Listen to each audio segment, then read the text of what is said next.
تم نے میرے ساتھ یہ بھیانک کھیل کیوں کھیلا؟ میں نے تو اپنا سب کچھ تم پر نشاور کر دیا تھا اور تم اس عورت کو اپنی بہن بتاتے رہے۔ میری آواز میں درد اور غصہ دونوں شامل تھے۔ سامنے کھڑا شخص جسے میں اپنا شوہر مانتی تھی، اس کی آنکھوں میں کوئی پشیمانی نہیں تھی۔ تمہاری وجہ سے میں نے اس بچے کو چھونے کی حسرت کی جو حقیقت میں تم دونوں کا تھا۔ میرے قدموں تلے زمین کانپ رہی تھی، کمرے میں موت جیسی خاموشی چھائی تھی۔ یہ وہی گھر تھا جس کا پتہ میں نے اپنی ساس کے پرس سے چرایا تھا۔ وہ دونوں میرے سامنے کھڑے تھے اور میں اپنی برباد زندگی کا تماشا دیکھ رہی تھی۔ یہ سب اتنا اچانک نہیں ہوا تھا۔ میرا نام ہیرا ہے۔ میں اپنے ماں باپ کی اکلوتی اولاد تھی جو ان کو بہت منتوں اور مرادوں کے بعد ملی تھی۔ میرے ابا کا اپنا ایک چھوٹا سا لیکن بہت کامیاب کاروبار تھا۔ گھر میں ہر چیز کی آسائش حاصل تھی۔ ابا مجھ سے حد سے زیادہ محبت کرتے تھے اور مجھ پر بے تحاشا خرچ کرتے تھے۔ میری جان ہے تو، میری گڑیا، ابا نے میرے سر پر پیار دیتے ہوئے کہا تھا۔ ابا، آپ مجھ سے اتنا پیار کیوں کرتے ہیں؟ میں تو کوئی خاص کام بھی نہیں کرتی، میں نے مسکرا کر ان کے گلے لگتے ہوئے پوچھا تھا۔ کیونکہ تو میری واحد امید ہے، میرا کل سرمایہ ہے تو مسکراتی ہے تو میرے دن کی تھکان اتر جاتی ہے۔ ابا نے میرے ماتھے کو چومتے ہوئے انتہائی شفقت سے جواب دیا تھا۔ میں ان کی آنکھوں کی ٹھنڈک تھی اور انہوں نے مجھے کبھی کسی چیز کی کمی محسوس نہیں ہونے دی تھی۔ گھر میں میری ہر فرمائش پوری کی جاتی تھی۔ ماں بھی ہر وقت میری بلائیں لیتی رہتی تھی۔ ماں باپ اپنی زندگی میں ہی کسی اچھی جگہ میری شادی کر دینا چاہتے تھے۔ ان کی خواہش تھی کہ ان کی بیٹی کسی ایسے گھر جائے جہاں اسے وہی پیار اور سکون ملے جو اسے اپنے گھر میں ملا ہے۔ ابا میرے لیے ایک بہترین رشتہ ڈھونڈنے میں لگ گئے۔ کچھ ہی عرصے میں ابا کے ایک پرانے دوست کے حوالے سے میرا رشتہ طے پا گیا۔ یار تیرا بیٹا تو ہیرے جیسا ہے، میں نے اپنی ہیرا اس کے نام کرتا ہوں۔ مجھے امید ہے وہ میری بیٹی کو خوش رکھے گا۔ ابا نے اپنے دوست کا ہاتھ تھام کر انتہائی جذباتی انداز میں کہا، تو فکر نہ کر، تیری بیٹی ہمارے گھر راج کرے گی، وہ میری بہو نہیں بیٹی بن کر آئے گی۔ تو اس نے سینے پر ہاتھ مار کر یقین دلایا تھا۔ ابا کو لگا وہ لوگ بہت اچھے اور خاندانی ہیں، اس لیے ابا نے میری شادی وہاں کروا دی۔ رخصتی کے وقت ابا کی آنکھوں میں آنسو تھے، لیکن انہیں اس بات کا اطمینان تھا کہ انہوں نے میری زندگی محفوظ ہاتھوں میں سونپ دی ہے۔ شروع میں بہت خوش تھی۔ میری ساس کا رویہ میرے ساتھ انتہائی مہربان تھا۔ وہ میرا ہر طرح سے خیال رکھتی اور مجھے گھر کے کاموں میں زیادہ الجھنے نہیں دیتی تھی۔ بیٹا، تم آرام کرو، یہ کام ماسی کر لے گی، تم تو ہمارے گھر کی رونق ہو، ساس نے میرے ہاتھ سے جھاڑو لیتے ہوئے کہا تھا۔ اماں جی، مجھے کام کرنے دے، مجھے اچھا لگتا ہے، میں نے جھجکتے ہوئے جواب دیا تھا۔ نہیں میری بچی، تم بس تیار ہو کر میرے پاس بیٹھ جایا کرو، انہوں نے میرے گال تھپ تھپاتے ہوئے کہا تھا۔ لیکن میں نے ہمیشہ اپنے شوہر کو بہت خاموش اور کٹا کٹا سا دیکھا۔ وہ مجھ سے بہت کم بات کرتا تھا۔ شادی کے ابتدائی دنوں میں جب ہر لڑکی کے بے شمار خواب ہوتے ہیں، میری راتیں خاموشی کی نظر ہو جاتی تھی۔ کیا آپ کو مجھ سے کوئی ناراضگی ہے یا مجھ سے کوئی غلطی ہوئی ہے؟ میں نے ایک رات دودھ کا گلاس بیڈ کی سائڈ ٹیبل پر رکھتے ہوئے ہمت کر کے پوچھا۔ نہیں، مجھے نیند آ رہی ہے، بتی بجھا دو، اس نے کروٹ بدلتے ہوئے انتہائی بے رخی سے جواب دیا۔ لیکن ہم نے تو ابھی ٹھیک سے بات بھی نہیں کی، آپ سارا دن باہر رہتے ہیں۔ میں نے اس کے کندھے پر نرمی سے ہاتھ رکھا۔ کہا نا، تھکا ہوا ہوں، صبح بات ہوگی، میرا دماغ مت کھاؤ۔ اس نے جھٹکے سے میرا ہاتھ ہٹا دیا اور کمبل منہ پر لے لیا۔ میں کچھ افسردہ ہو جاتی اور ساری رات آنسو بہاتی رہتی۔ صبح جب میں بوجھل آنکھوں کے ساتھ باہر نکلتی تو میری ساس مجھے پاس بٹھا کر تسلی دیتی۔ بہو، اداس کیوں بیٹھی ہو؟ آنکھیں کیوں سوجی ہوئی ہیں تمہاری؟ ساس نے میرے پاس صوفے پر بیٹھتے ہوئے ہمدردی سے پوچھا۔ کچھ نہیں اماں جی، بس ویسے ہی رات کو نیند نہیں آئی، میں نے نظریں چراتے ہوئے جواب دیا۔ مجھے پتا ہے وہ تجھے وقت نہیں دے رہا، تو فکر نہ کر، کاروبار کا بوجھ ہے اس پر، مرد ہے، کمائے گا نہیں تو گھر کیسے چلے گا؟ یہ ابتدائی دن ہے، آہستہ آہستہ سب ٹھیک ہو جائے گا، ساس نے میرے کندھے تھپ تھپاتے ہوئے مجھے یقین دلایا۔ میں مطمئن ہو گئی کہ شاید واقعی کام کا دباؤ ہے اور میری ساس ٹھیک کہہ رہی ہے کہ آہستہ آہستہ سب ٹھیک ہو جائے گا۔ میری نند جس کی شادی میری شادی سے 1-2 مہینے پہلے ہی ہوئی تھی، وہ کچھ دنوں کے بعد ہمارے گھر چکر لگاتی تھی۔ وہ میرے ساتھ بہت خوش اخلاقی سے پیش آتی تھی۔ مجھے وہ بہت اچھی لگتی تھی کیونکہ اس کی عادت بظاہر بہت ملنسار تھی، وہ مجھے گھر کے ہر کام میں مدد بھی دیتی اور میرے ساتھ گھنٹوں باتیں کرتی۔ بھابھی، آپ نے آج کیا پکایا ہے؟ خوشبو تو پورے گھر میں پھیلی ہوئی ہے۔ نند نے کچن میں داخل ہوتے ہوئے خوشگوار لہجے میں پوچھا۔ بریانی بنائی ہے، تمہارے بھائی کو پسند ہے نا؟ سوچا آج ان کی پسند کا کھانا بنا۔ میں نے دیگچی میں چمچ ہلاتے ہوئے جواب دیا۔ ہاں، اسے تو بہت پسند ہے۔ ویسے آپ اس کا بہت خیال رکھتی ہیں، وہ بہت خوش قسمت ہے۔ اس نے شیلف پر بیٹھ کر مسکراتے ہوئے کہا۔ کیا کروں، وہ مجھ سے بات ہی کم کرتے ہیں۔ سوچتی ہوں شاید خدمت سے ہی دل جیت لوں۔ مجھے ان کی خاموشی سے ڈر لگتا ہے۔ میں نے اداسی سے اپنی چادر کا پلو انگلی پر لپیٹتے ہوئے کہا۔ ارے بھابھی، آپ دل چھوٹا نہ کریں، وہ ذرا کم گو ہے، آہستہ آہستہ کھل جائے گا۔ آپ بس اس کی پسند ناپسند کا خیال رکھا کریں۔ اس نے میرے ہاتھ سے چمچ لے کر خود کو ہلانا شروع کر دیا اور میری بھرپور تسلی کی۔ میں نے اس سے کئی بار اپنے دل کی بات شیئر کی کیونکہ مجھے لگتا تھا وہ میری واحد دوست ہے اس گھر میں۔ اس کی باتوں سے مجھے بہت حوصلہ ملتا تھا اور میں اپنے شوہر کی بے رخی کو برداشت کرنے کا نیا جذبہ پال لیتی تھی۔ پھر میں نے اچانک سے اپنے شوہر کے رویے میں ایک بڑی تبدیلی دیکھی۔ میرا شوہر جو مجھ سے بات کرنا گوارا نہیں کرتا تھا، بالکل اچھے موڈ میں رہنے لگا تھا۔ وہ مجھ سے ہنس کر بات کرتا اور میری تعریف بھی کرتا۔ ہیرا، تم آج بہت پیاری لگ رہی ہو، یہ رنگ تم پر بہت جچتا ہے۔ اس نے کمرے میں آتے ہی میری طرف دیکھ کر مسکراتے ہوئے کہا۔ سچ میں آپ کو اچھا لگا؟ مجھے تو لگا آپ مجھے دیکھتے ہی نہیں ہیں۔ میں نے خوشی سے پھولی نہ سماتے ہوئے جواب دیا۔ تاہم کام کے سلسلے میں وہ اکثر شہر سے باہر رہنے لگا تھا۔ اسے کئی دن لگ جاتے اور وہ گھر نہ لوٹتا۔ میری خوشی پھر سے اداسی میں بدلنے لگی تھی۔ آپ اتنے دن باہر رہتے ہیں، مجھے گھر میں اکیلا پن محسوس ہوتا ہے۔ آپ مجھے بھی ساتھ لے جایا کریں۔ میں نے ایک دن اس کے گھر آنے پر شکوہ کیا۔ اس نے میرے ہاتھ اپنے ہاتھوں میں لیے اور انتہائی نرمی سے بولا۔ ہیرا، میں یہ سب ہمارے مستقبل کے لیے کر رہا ہوں۔ بزنس کو پھیلانے کے لیے بھاگ دوڑ کرنی پڑتی ہے۔ جلد ہی اپنا بزنس اس شہر میں ہی سیٹل کر لوں گا، پھر سب کچھ ٹھیک ہو جائے گا اور میں روز تمہارے پاس ہوا کروں گا۔ پھر ہم کہیں گھومنے بھی جائیں گے۔ اس کی اس بات نے میرے سارے شکوے دور کر دیے تھے اور میں پھر سے امیدیں باندھنے لگی تھی۔ پھر ایک دن میرا شوہر بہت پریشان حالت میں گھر لوٹا۔ اس کے چہرے پر ہوائیاں اڑی ہوئی تھیں اور آنکھیں سرخ تھیں۔ وہ سیدھا کمرے میں گیا اور بیڈ پر گر گیا۔ میں نے گھبرا کر اس کے پاس جا کر پوچھا، کیا ہوا ہے؟ آپ اتنے پریشان کیوں لگ رہے ہیں؟ آپ کی طبیعت تو ٹھیک ہے؟ میں نے پانی کا گلاس اس کی طرف بڑھاتے ہوئے بے چینی سے پوچھا۔ اس نے گلاس میز پر رکھا اور سر پکڑ کر بیٹھ گیا۔ میرے کاروبار میں مجھے کافی بڑا نقصان ہوا ہے۔ میرا سارا مال ڈوب گیا ہے اور مجھے سمجھ نہیں آ رہا میں کیا کروں۔ میں تو سڑک پر آ گیا۔ اس کی آواز میں مایوسی اور تھکاوٹ تھی۔ کھانا کھا لیا؟ آپ نے صبح سے کچھ نہیں کھایا؟ خالی پیٹ سوچنے سے کچھ حل نہیں ہوگا۔ میں نے روٹی کا نوالا توڑ کر اس کی طرف بڑھایا۔ مجھے بھوک نہیں ہے، تم کھا لو، مجھے میرے حال پر چھوڑ دو۔ اس نے پلیٹ کو سختی سے پیچھے دھکیل دیا۔ آخر بات کیا ہے؟ آپ مجھے بتائیں تو صحیح، میں آپ کی بیوی ہوں، آپ کا ہر دکھ میرا ہے۔ میں نے اس کے ہاتھ مضبوطی سے پکڑ لیے۔ کیا بتاؤں، سب ختم ہو گیا۔ قرضدار دروازے پر کھڑے ہیں، اب میں کہاں سے لاؤں گا اتنے پیسے؟ میری تو زندگی عذاب ہو گئی ہے، میرا دل کرتا ہے میں مر جاؤں۔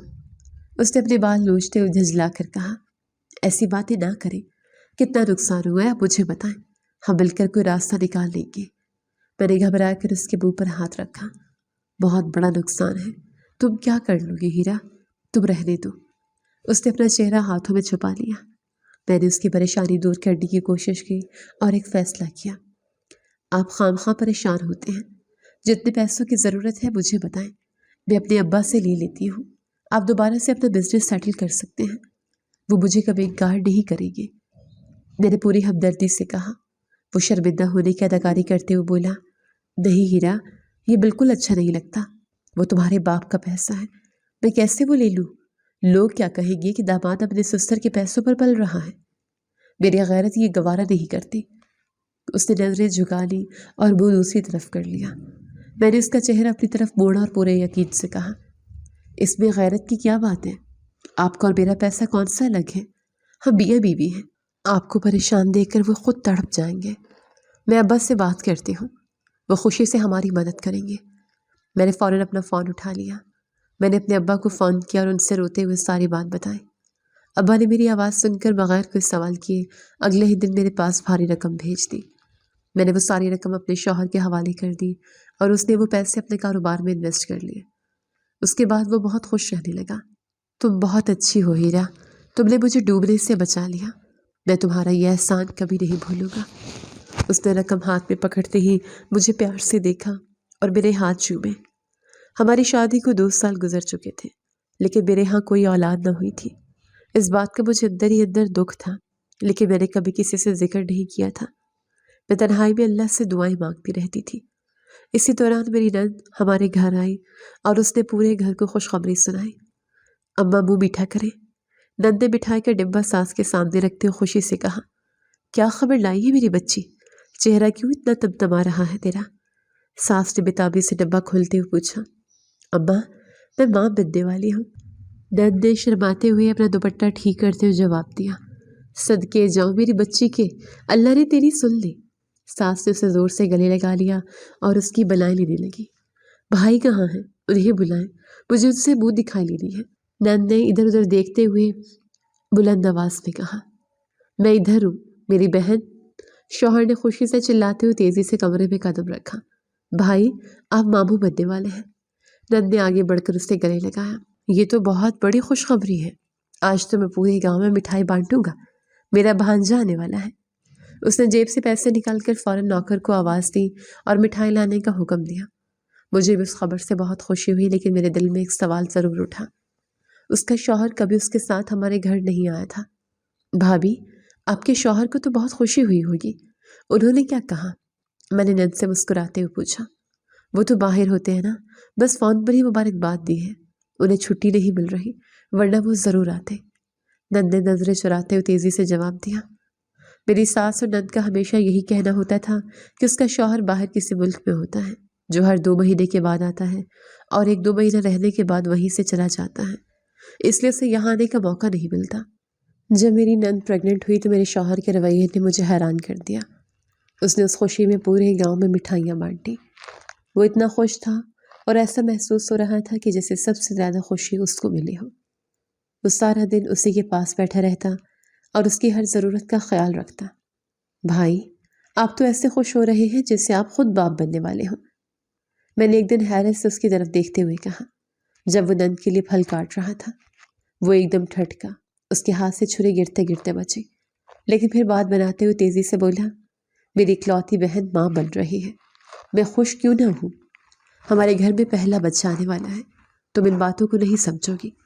اس نے بات کو گھما دیا اور پھل کاٹنے میں مصروف ہو گیا۔ میں نے سوچا شاید ہمیں اللہ نے ابھی تک اولاد نہیں دی، اس وجہ سے میرے شوہر کو اپنی بہن کی اولاد کی اتنی زیادہ خوشی ہے۔ اس کا یہ رویہ میرے لیے تھوڑا عجیب ضرور تھا، لیکن میں نے اسے بہن بھائی کی محبت سمجھ کر نظر انداز کر دیا۔ میں نے ایک دن بازار جا کر آنے والے بچے کے لیے کچھ کپڑے خریدے۔ کپڑے میں نے آنے والے بچے کے لیے لیے ہیں، دیکھیں کتنے پیارے ہیں۔ میں نے چھوٹے چھوٹے کپڑے نکال کر شوہر کو بیڈ پر دکھائے۔ ان کی کیا ضرورت تھی؟ اس کے پاس بہت کپڑے ہوں گے، تم کیوں پیسے ضائع کرتی ہو؟ اس نے بیزاری سے کپڑے واپس بیڈ پر پھینک دیے۔ لیکن میں بیماری بننے والی ہوں، میرا بھی تو کوئی حق بنتا ہے، میں نے اتنے شوق سے لیے ہیں۔ میں نے کپڑے سمیٹتے ہوئے دکھ سے کہا، تم اپنے کام سے کام رکھا کرو، دوسروں کے معاملے میں ٹانگ اڑانے کی ضرورت نہیں ہے، جاؤ یہ واپس کراؤ۔ وہ غصے سے کمرے سے باہر نکل گیا۔ وقت گزرتا جا رہا تھا اور میرے اندر کی تنہائی بڑھتی جا رہی تھی۔ میرے پاس شوہر کی توجہ تو تھی، لیکن وہ صرف اس حد تک تھی جب تک اسے پیسوں کی ضرورت ہوتی یا جب وہ اپنے کسی خاص موڈ میں ہوتا۔ نند کی عملداری گھر میں بہت زیادہ بڑھ گئی تھی۔ میری ساس ہر وقت اسی کے گن گاتی رہتی اور اسے سر آنکھوں پر بٹھا کر رکھتی۔ مجھے گھر میں خادمہ سے زیادہ کی اہمیت نہیں دی جاتی تھی۔ ابا کا دیا ہوا پیسہ میرے شوہر کے کام تو آ گیا تھا، لیکن اس سے میری عزت پہ کوئی اضافہ نہیں ہوا تھا۔ میں اپنے کمرے میں اکیلی بیٹھی یہی سوچتی رہتی تھی کہ میری زندگی کس طرف جا رہی ہے۔ ابا نے تو مجھے راج کرنے کے لیے اس گھر میں بھیجا تھا، لیکن یہاں تو میرا اپنا وجود ہی کسی کو محسوس نہیں ہوتا تھا۔ میری نند کا بڑھتا ہوا پیٹ میرے اندر ایک عجیب سی کسک پیدا کر دیتا تھا۔ مجھے اپنے خالی پن کے شدت سے احساس ہونے لگا تھا، اور پھر وہ دن بھی آ گیا جب مجھے اپنے اس احساس کمتری کا تانا پہلی بار اپنی ساس کے منہ سے سننا پڑا۔ وہ میری زندگی کا ایک نیا اور تکلیف دہ باب تھا۔ کچھ ہی مہینوں بعد وہ دن آ گیا جب میری نند کے ہاں پہلے بچے کی پیدائش کی خبر آئی۔ وہ صبح میرے لیے کسی عام صبح جیسی تھی، لیکن میرے شوہر کے لیے جیسے عید کا دن تھا۔ اماں، مبارک ہو، بیٹا ہوا ہے، میرا بھتیجا دنیا میں آ گیا ہے۔ اس نے خوشی سے چلاتے ہوئے ساس کو گلے لگایا۔ اس کی آنکھوں میں ایک عجیب سی چمک تھی جو میں نے پہلے کبھی نہیں دیکھی تھی۔ اللہ کا لاکھ لاکھ شکر ہے، میری بیٹی کی گود ہری ہو گئی۔ ساس نے آسمان کی طرف ہاتھ اٹھاتے ہوئے تشکر بھرے لہجے میں کہا، میں آج ہی جاؤں گا اسے دیکھنے اور پورے گاؤں میں مٹھائی بانٹوں گا۔ اس نے جیب سے موبائل نکالتے ہوئے کسی کو مٹھائی کا آرڈر دیا۔ اس کا جوش دیکھ کر مجھے ایک پل کے لیے لگا جیسے وہ خود باپ بن گیا ہو۔ آپ اتنے خوش ہو رہے ہیں جیسے آپ کا اپنا بیٹا ہوا ہو۔ میں نے زبردستی مسکراتے اپنے دل کی بات کہہ دی۔ اس نے ایک پل کے لیے میری طرف دیکھا۔ اس کے چہرے پر ایک سیکنڈ کے لیے گھبراہٹ آئی، لیکن پھر اس نے فوراً اپنے تاثرات بدلے۔ تم جلتی کیوں ہو؟ میری بہن کا بیٹا ہے، میرا خون ہے، میں خوش نہ ہوں تو کیا ماتم کروں؟ اس نے انتہائی ترش لہجے میں مجھے جواب دیا۔ میں خاموش ہو گئی، لیکن میرے دل میں ایک عجیب سی الجھن پیدا ہو گئی تھی۔ یہ خوشی ایک ماموں کی خوشی سے بہت زیادہ تھی، لیکن میں نے اپنے شکوک کو جھٹک دیا۔ شام کے وقت جب ساس اور شوہر جانے کی تیاری کر رہے تھے تو میں نے بھی اپنی چادر نکال لی۔ میں بھی اس چھوٹے سے معصوم بچے کو دیکھنا چاہتی تھی، اسے گود میں کھلانا چاہتی تھی۔ ابا جی، میں بھی آپ کے ساتھ چلتی ہوں، میرا بھی دل کر رہا ہے چھوٹے بچے کو دیکھنے کا، اسے گود میں اٹھانے کا، میں نے ساس کے قریب جا کر منت بھرے لہجے میں کہا۔ میری بات سنتے ہی ساس کا چہرہ غصے سے سرخ ہو گیا اور اس نے مجھے دھکا دے کر پیچھے کیا۔ بس کرو تم منحوس عورت، پیچھے ہٹو مجھ سے۔ اس کی آواز میں بے پناہ نفرت تھی۔ میں اس اچانک حملے پر ہکا بکا رہ گئی اور گرتے گرتے بچی۔ ابا جی، میں نے کیا کہہ دیا؟ میں تو بس بچے کو دیکھنا چاہتی تھی، میرا بھی تو اس گھر سے رشتہ ہے۔ میری آنکھوں میں آنسو آ گئے اور آواز کانپنے لگی۔ تمہارا سایہ بھی میری بیٹی کے بچے پر نہیں پڑنا چاہیے۔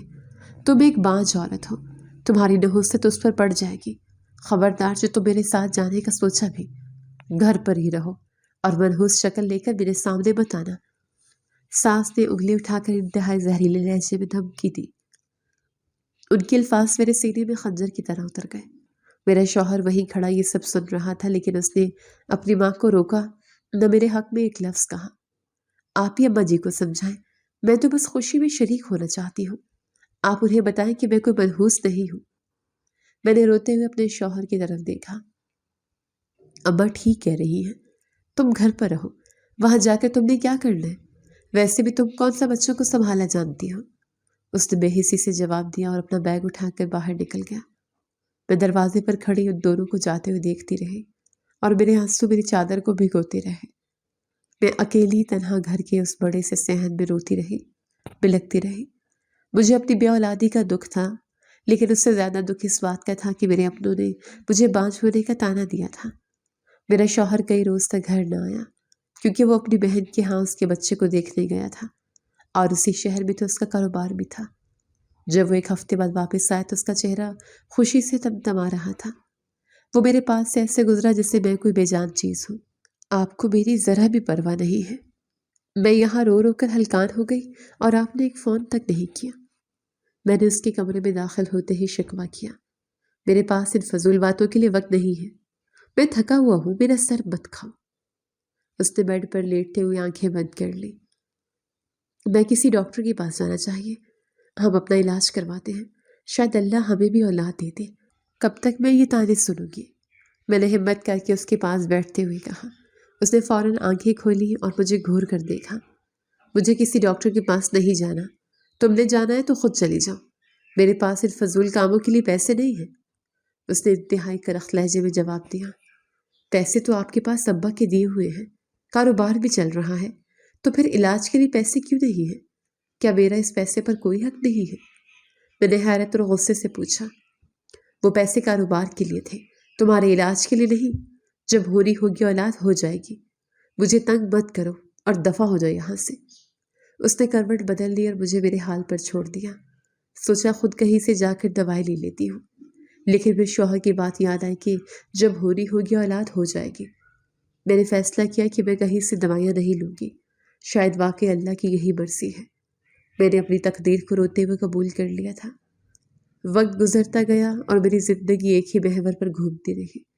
میں گھر کے کام کاج کرتی اور ساس کے تانے سنتی۔ ابا کا دیا ہوا پیسہ میرے شوہر کے کاروبار کو چمکا رہا تھا، لیکن میری زندگی میں اندھیرا ہی اندھیرا تھا۔ پھر 1 سال گزرا اور گھر میں ایک بار پھر خوشی کی لہر دوڑ گئی۔ میری نند پھر سے حاملہ ہو گئی تھی۔ وہ پھر سے ماں بننے والی ہے۔ میرا شوہر خوشی سے پاگل ہوتا ہوا گھر میں داخل ہوا۔ میری بچی کے نصیب جا گئے، اللہ اسے نظر بد سے بچائے، دشمنوں کی آنکھیں پھوٹ جائیں۔ ساس نے میری طرف ایک تنزیہ نگاہ ڈالتے ہوئے بلند آواز میں کہا تاکہ میں سن سکوں۔ میرا شوہر پورے گاؤں میں پھر سے مٹھائیاں بانٹنے لگا۔ اس نے اس بار بھی اتنا ہی جوش دکھایا جتنا پہلی بار دکھایا تھا۔ گاؤں کے لوگ بھی حیران ہوتے تھے کہ ایک ماموں اپنی بہن کے بچوں پر اس قدر پیسہ کیوں لٹا رہا ہے۔ آپ پھر سے مٹھائیاں بانٹ رہے ہیں؟ کیا بہن کے بچے ہی آپ کے لیے سب کچھ ہے؟ میں نے کچن میں اس کے پاس جا کر دھیمی آواز میں پوچھا۔ ہاں تو اور کیا، وہ میری اکلوتی بہن ہے، اس کی خوشی میری خوشی ہے۔ تم ان جذبوں کو کیا سمجھو گی جس کی اپنی کوئی اولاد نہ ہو؟ وہ دوسروں کی خوشی کیسے برداشت کر سکتی ہے؟ اس نے مجھے نظر انداز کرتے ہوئے مٹھائی کا ڈبہ کھولا۔ میرے دل میں ایک بات آتی، اگر اسے بچے اتنے اچھے لگتے، بہن کی خوشیوں میں اتنا خوش ہوتا ہے تو اپنی اولاد کیوں نہیں چاہتا؟ کیا اس کا دل نہیں کرتا کہ ہماری بھی اولاد ہو؟ مجھے کسی ڈاکٹر کے پاس کیوں نہیں لے کر جاتا؟ لیکن میں خاموشی سے سب کچھ دیکھتی رہی۔ اس دفعہ جب نند کے ہاں بچے کی ولادت کا وقت قریب آیا تو میں نے پھر سے ساس کے ساتھ جانے کی ڈیمانڈ کی۔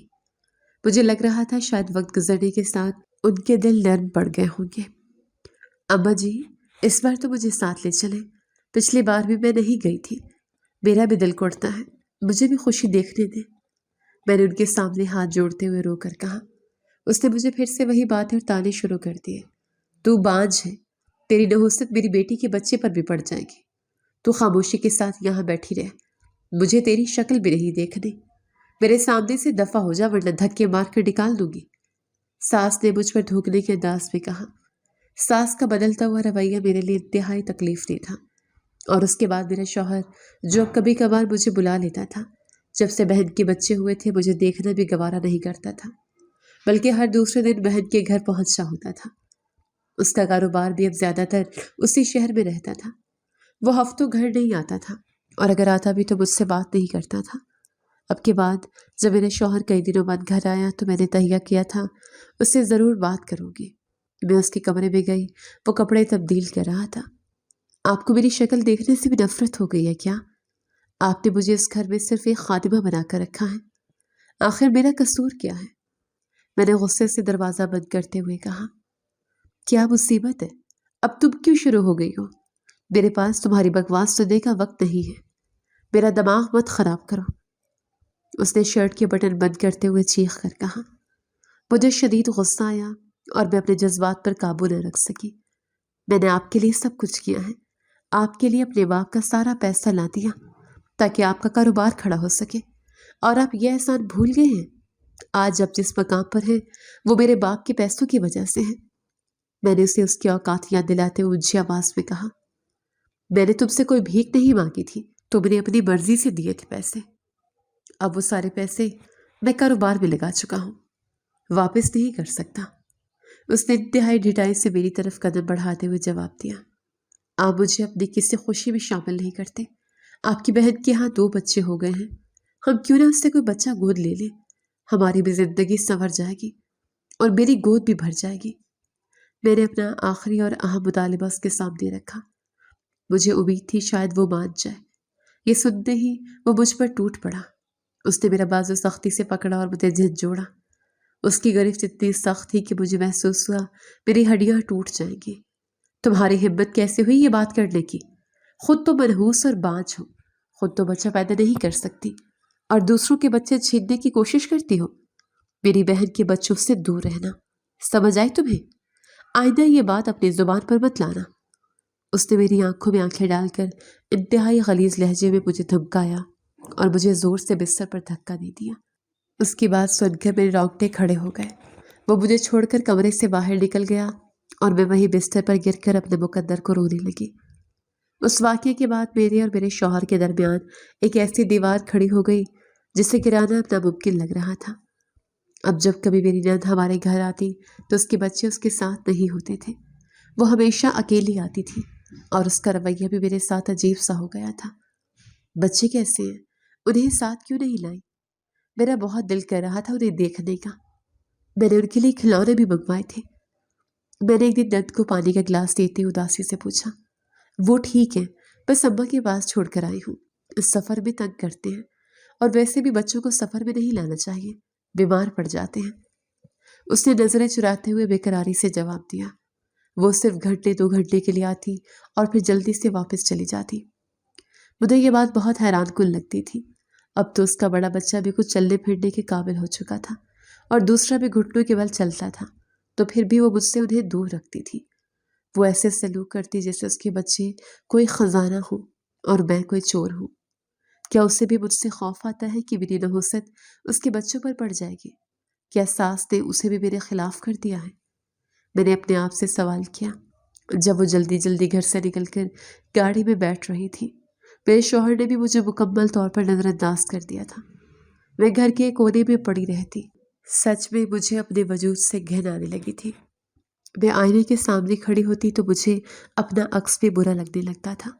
میری آنکھوں کے گرد ہلکے پڑ گئے تھے اور چہرے کی رونق غائب ہو چکی تھی۔ میں اتنی منحوس ہوں کہ میں کسی کے بچے کو آنکھ بھر کر نہیں دیکھ سکتی اور اسی لیے نفرت کی حقدار ہوں۔ میں نے آئینے میں خود کو دیکھتے ہوئے سسکی بھری۔ یہ میرے بس کی بات نہیں تھی، لیکن اس گھر کے لوگوں نے مجھے یہ ماننے پر مجبور کر دیا تھا کہ میں ایک عذاب ہوں۔ ابا کا دیا ہوا سارا پیسہ سادوی کی عیاشیوں اور اس کی نام نہاد بہن کی نخرے اٹھانے میں اڑ رہا تھا، اور میں ایک فقیرنی کی طرح اسی گھر میں روٹی کے ٹکڑوں پر پل رہی تھی۔ مجھے لگتا تھا میری زندگی کا اب کوئی مقصد نہیں رہا، لیکن مجھے نہیں معلوم تھا کہ ابھی قدرت کو مجھے مزید آزمانا ہے۔ وہ وقت قریب آ رہا تھا جب مجھے ڈاکٹر کے پاس لے جایا جانا تھا، اور ایک نئی الجھن میری منتظر تھی۔ سچ میں مجھے اپنے وجود سے گھن آنے لگی تھی۔ میں اتنی منحوس ہوں کہ میں کسی کے بچے کو آنکھ بھر کے نہیں دیکھ سکتی، اور اسی لیے ہر وقت نفرت کی حقدار ہوں۔ یہ سب میرے بس کی بات نہیں تھی، لیکن اس گھر کے دانوں نے میری روح کو چھلنی کر دیا تھا۔ میں روز رات کو روتی اور اپنے خدا سے شکوہ کرتی کہ مجھے کیوں اتنی ادھوری زندگی دی۔ میری ساس کا رویہ میرے ساتھ دن بدن بدتر ہوتا جا رہا تھا۔ وہ اکثر مجھے بلاتی اور اپنے پاس رکھی کوئی پڑیا یا عجیب سی بو والی دوائی میرے ہاتھ پر رکھ دیتی۔ یہ کھا لے، شاید تیرے اندر کی گندگی اور خرابی دور ہو جائے اور تو اس گھر کو کوئی وارث دے سکے۔ ساس نے ایک دن انتہائی حقارت سے پڑیا میری طرف پھینکتے ہوئے کہا، ابا جی، یہ کیسی دوائی ہے؟ مجھے اس سے گھبراہٹ ہوتی ہے۔ پچھلی بار بھی کھا کر میری طبیعت بہت خراب ہو گئی تھی۔ میں نے دوائی کو ہاتھ میں پکڑ کر ڈرتے ڈرتے جواب دیا، بکواس مت کر، جو دیا ہے چپ چاپ نگل لے۔ میں نے پیسے دے کر منگوائی ہے، تیرے باپ کا پیسہ نہیں لگا اس پر۔ تجھے بانجھ پن سے نکالنے کے لیے ادھر ادھر سے دوائیاں لا کر دیتی ہوں، اور تو نخرے کرتی ہے۔ ساس نے غصے سے اپنی جوتی زمین پر مارتے ہوئے مجھے دھمکایا۔ میں خاموشی سے وہ کڑوی دوائی پانی کے ساتھ نگل لیتی۔ ان دوائیوں سے ہو سکتا ہے میرے ہاں اولاد ہو جاتی، یہ سوچ کر میں ہر کڑواہٹ برداشت کر رہی تھی، لیکن کوئی اولاد نہیں ہوئی تھی، اور میری طبیعت دن بدن گرتی جا رہی تھی۔ میرے اندر ایک عجیب سی کمزوری اور تھکاوٹ رہنے لگی تھی، جبکہ میرا شوہر تو پہلے میرے علاج کے لیے ہی جانا ہی نہیں چاہتا تھا، اور اس نے مجھے سختی سے منع کر دیا تھا۔ لیکن پھر ایک دن اچانک اس کے رویے میں ایک حیران کن تبدیلی آئی۔ وہ شام کو گھر آیا تو اس کا موڈ کافی بہتر لگ رہا تھا۔ ہیرا، تیار ہو جاؤ، کل صبح ہم شہر کے سب سے بڑے ہسپتال جائیں گے۔ اس نے کمرے میں آتے ہی اپنا کوٹ اتارتے ہوئے اچانک اعلان کیا۔ میں حیرت سے اس کی طرف دیکھنے لگی، کیونکہ مجھے اپنے کانوں پر یقین نہیں آ رہا تھا۔ آپ سچ کہہ رہے ہیں؟ آپ مجھے واقعی ڈاکٹر کے پاس لے کر جائیں گے؟ آپ تو کہتے تھے کہ ان چیزوں پر پیسہ ضائع نہیں کرنا۔ میں نے خوشی اور حیرانی کے ملے جلے تاثرات کے ساتھ اس سے پوچھا۔ ہاں، میں نے سوچا ایک بار مکمل چیک اپ کروا لینا چاہیے، تاکہ روز روز کی یہ بحث اور رونا دھونا ختم ہو سکے۔ میں بھی سکون چاہتا ہوں۔ چلو کل تمہیں ڈاکٹر کے پاس لے کر چلو۔ اس نے میری آنکھوں سے دیکھے بغیر بیڈ پر لیٹتے ہوئے اسپاٹ لہجے میں جواب دیا۔ اگلی صبح میں بہت امید لے کر اس کے ساتھ ہسپتال گئی۔ مجھے لگ رہا تھا کہ شاید میری زندگی کا اندھیرا اب چھٹنے والا ہے۔ ڈاکٹر نے میرا تفصیلی معائنہ کیا اور کچھ ٹیسٹ کروائے۔ ہم گھنٹوں رپورٹ کا انتظار کرتے رہے۔ جب ہم دوبارہ ڈاکٹر کے کیبن میں گئے تو ڈاکٹر کے چہرے پر انتہائی سنجیدگی تھی۔ ہیرا، مجھے آپ کو یہ بتاتے ہوئے بہت افسوس ہو رہا ہے کہ آپ کی رپورٹس بالکل اچھی نہیں ہیں۔